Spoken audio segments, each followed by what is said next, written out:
سپاہی، واہ واہ واہ سبحان یا اللہ، رسول اللہ بے شک ڈھونڈا ہی کریں صدر قیامت کے سپاہی،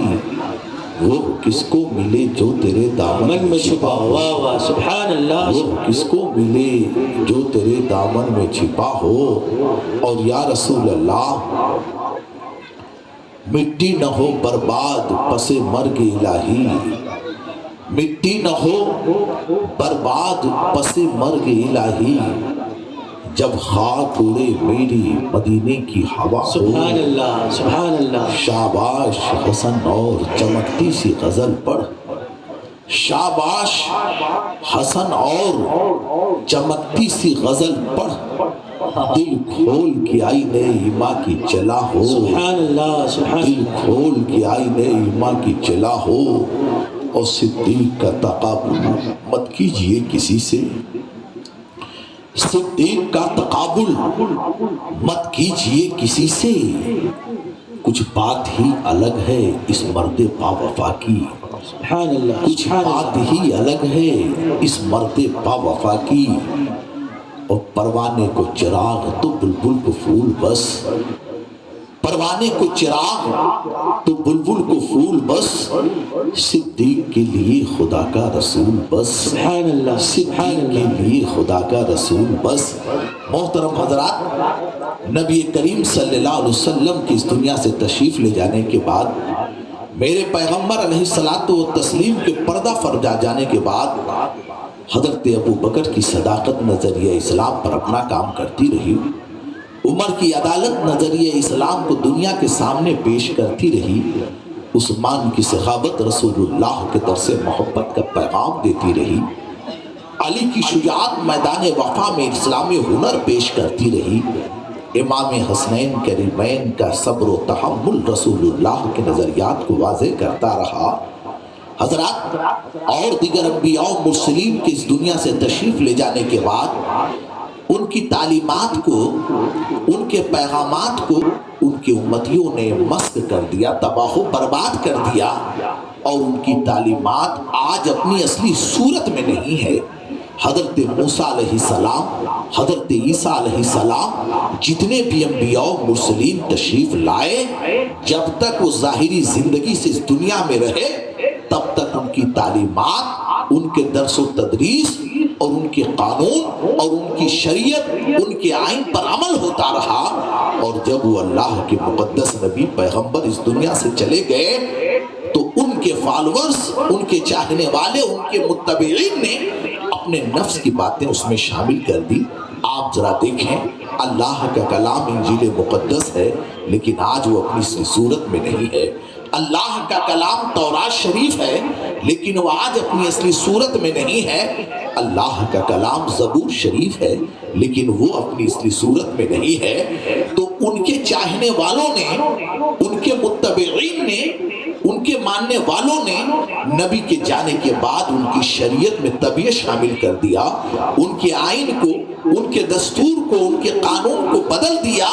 اور ان کے قانون میں ترمیم کر کے اپنے نفس کی خواہشات کو شامل کر لیا۔ یہی وجہ ہے آج دین کرسچن، دین یہود، دین نصارہ، دین پارس، کوئی بھی مذہب اپنی اصلی صورت میں نہیں ہے۔ لیکن قربان جاؤ میرے رسول کریم صلی اللہ علیہ وسلم کی عظمت پر، اللہ نے کہا اے پیغمبر، تمہارے جانے کے بعد اب کوئی نبی نہیں آئے گا، تمہارے تشریف لے جانے کے بعد اب کوئی پیغمبر نہیں آئے گا، میرے رسول خاتم الانبیاء ہیں، خاتم المرسلین ہیں۔ اے پیغمبر، تمہارے جانے کے بعد، تمہارے تشریف لے جانے کے بعد اب کوئی نبی نہیں آئے گا۔ تو اے اللہ، جب کوئی نبی نہیں آئے گا تو تیرے دین کی حفاظت کون کرے گا؟ رسول اللہ کی شریعت کی حفاظت کون کرے گا؟ اس قرآن کی تعلیمات کو کون فروغ دے گا؟ یہ پاک پروردگار عالم دین موسمی کو چلانے کے لیے تو تو نے انبیاء و مرسلین کو بھیجا،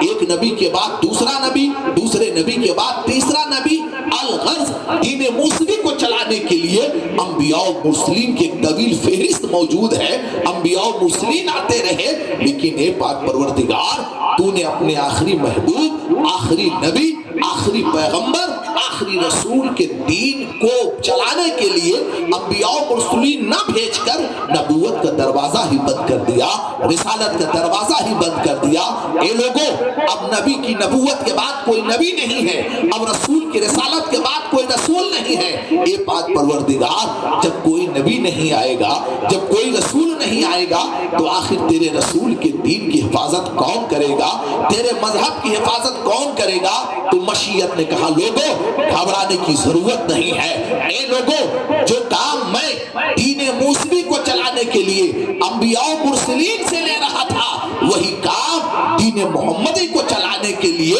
اولیاء اکرام سے لیتا رہوں گا، دین سے لیتا رہوں گا، اللہ والوں سے لیتا رہوں گا۔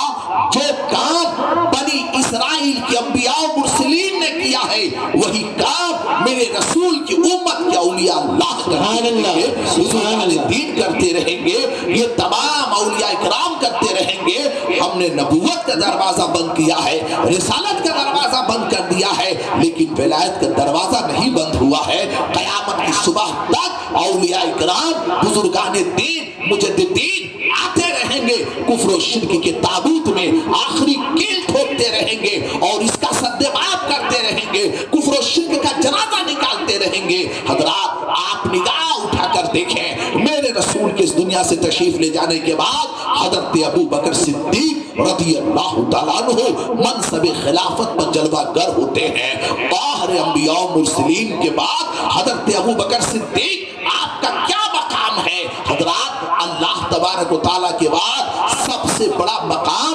انبیاء و مرسلین کا ہے۔ پھر اس کے بعد اگر کسی کا ہے تو وہ ذات حضرت ابو بکر صدیق رضی اللہ تعالیٰ عنہ کی ہے۔ حضرت ابو بکر صدیق رضی اللہ تعالیٰ عنہ وہ عظیم المرتبہ شخصیت کے حامل ہیں کہ اللہ کے رسول صلی اللہ علیہ وسلم ارشاد فرماتے ہیں، مسجد نبوی کا نورانی فرش ہے، اجلہ صحابہ بیٹھے ہوئے ہیں، قربان جاؤ ایسی محفل پر جس محفل میں رسول کریم صلی اللہ علیہ وسلم تشریف فرما ہو، بنفس نفیس اور صحابہ کی جماعت موجود ہو، وہ صحابہ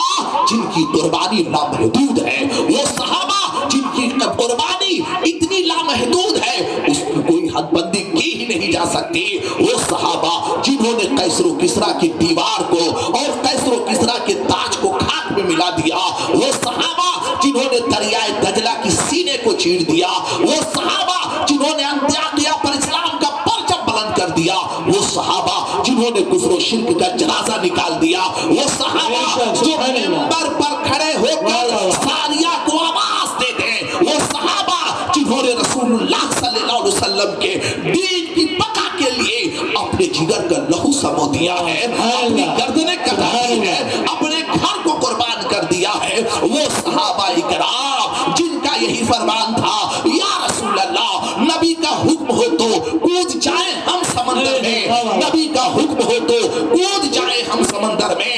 جہاں کو مہو کر دے نعرہ اللہ اکبر سے،